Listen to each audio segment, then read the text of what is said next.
Robert, On est arrivé sur la planète, on est arrivé sur la planète avec. Alors, l'inconscient est normal, est installé dans nous. C'est un programme qu'on a. la planète n'existe pas, mais c'est une fabrication de notre subconscient Ouais. que nous prenons pour réel. C'est un film. Ouais. C'est un film. C'est un rêve. Un rêve tellement beau, tellement bien monté, un rêve en couleur, en 3D, mais ça demeure un rêve. On est des hologrammes, on est des ombres, on n'existe pas. Au fait même, c'est la barrière, c'est la peur. La peur qui fait que on ne veut même pas quitter la réalité physique, la matière. La peur qui fait que, la peur de l'inconnu, je veux dire, qui fait que l'homme ne veut, même si tu dis à quelqu'un, il faut tenter, il va te taxer de sorcier. Par exemple, ceux qui arrivent à faire des sorties astrales, ils vont le taxer de sorcier. Soit ils vont lui dire que lui, il n'est pas humain, il faut commencer à le mettre à part.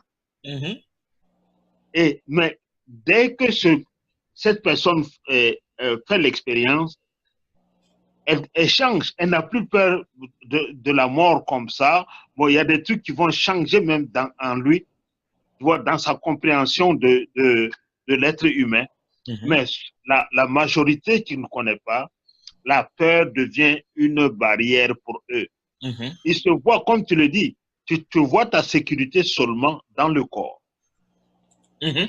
Et quand tu es hors du corps, tu as peur et tu dois revenir pour te protéger, pour être en sécurité, comme on le dit. C'est seulement la sécurité devient maintenant le corps. Et si tu savais que, au fait même, le corps, c'est ça même l'enfer, c'est ça l'insécurité totale. Ouais. Parce que le corps est vulnérable, même quand il fait froid. Le corps n'existe pas, il n'existe pas, Désiré. Il n'y a pas de corps.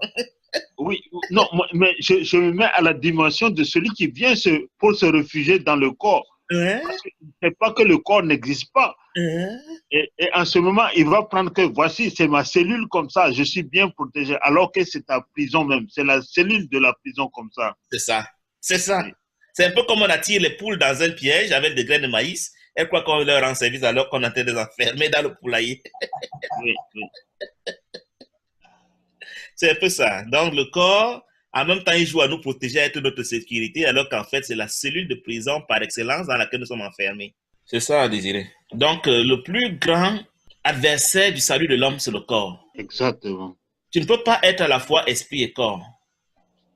C'est comme si tu voulais voir deux univers à la fois, ou comme si tu voulais te connecter sur deux radios à la fois. C'est vraiment sorcier. C'est difficile. C'est même pour ça que nous appelons les gens qui font les sorties astrales des sorciers, parce qu'on dit, mais comment peut-il être en même temps dans la fréquence terre et dans la fréquence astrale? Oui. C'est ça qu'on appelle la sorcellerie ou la magie. Mais je voudrais te rassurer, Désiré, que même ceux qui font les sorties astrales ont encore peur. Parce que la peur n'est pas la peur de l'inconnu, comme tu l'as dit, mais c'est la peur de rencontrer Dieu. C'est pour ça qu'ils ont aussi peur de la mort, même comme ils savent ce qui les attend après la mort. Ils savent que la mort n'est pas réelle, ils savent qu'on va dans l'astral, mais n'empêche qu'ils n'ont pas envie de quitter définitivement l'univers humain, qui est pour eux un deuxième niveau de protection ou de cachette contre Dieu.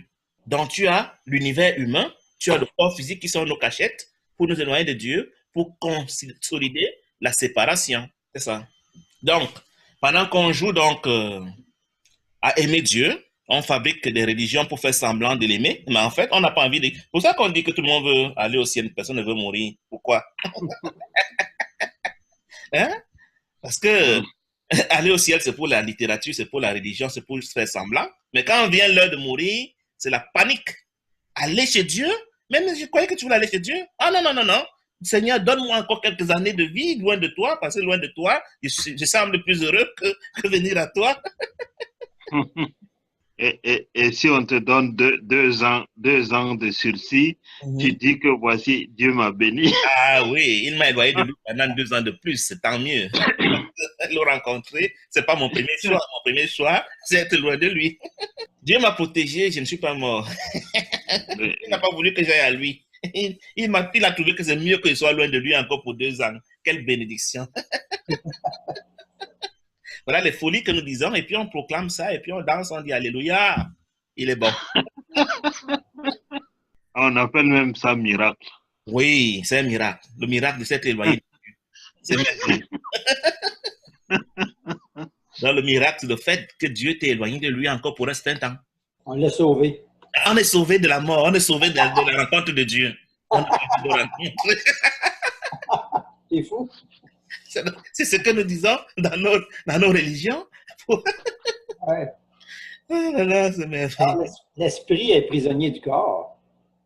Oui, c'est nous qui le faisons prisonnier parce que nous croyons au corps. Le corps ne tient que par notre croyance. Je vous ai dit, la conscience est comme un projecteur d'énergie. Tout ce sur quoi la conscience se focalise devient réel et apparemment solide. Donc, quand la conscience est focalisée sur le corps devient réel. Et parce que le corps paraît réel, l'esprit joue à être caché dans le corps. Pourtant, l'esprit ne peut pas entrer dans un corps. L'esprit est omniprésent pour pouvoir entrer dans un corps. Il n'y a pas d'esprit dans un corps. Il y a une association entre mon corps et mon esprit qui est au ciel, mais que je crois être locale. Salomon appelle ça dans la Bible, je crois le fil d'argent qui relie l'esprit au corps.